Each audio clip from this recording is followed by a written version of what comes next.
Assalamu alaikum, dear students of 7th class.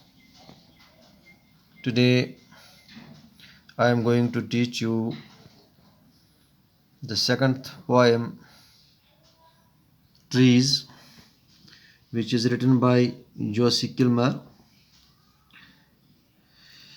On your textbook's 52 page, you open your books. So we will now recite this poem first. The poem, which is written by Josie Kilmer, whose title is Trees. Dear children, you are already aware about trees. Trees play an important role in our life. Trees are very useful for human beings. We get a number of things from trees: fruits, wood, firewood, medicines, leaves. So many things we get from trees.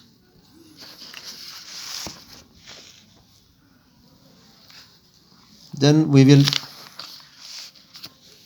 try to recite this poem. I think that I shall never see a poem lovely as a tree whose hungry mouth is pressed against the earth's sweet flowing breast, a tree that looks at God all day, a tree that looks at God all day and lifts her leafy arms to pray, a tree that may in summer wear a nest of robins in her hair, upon whose bosom snow has lain, who intimately lives with rain. Poems are made by fools like me, but only God can make a tree. Josie Kilmer. Dear students, you are already aware, you already know that poem is written in stanzas. There are many stanzas,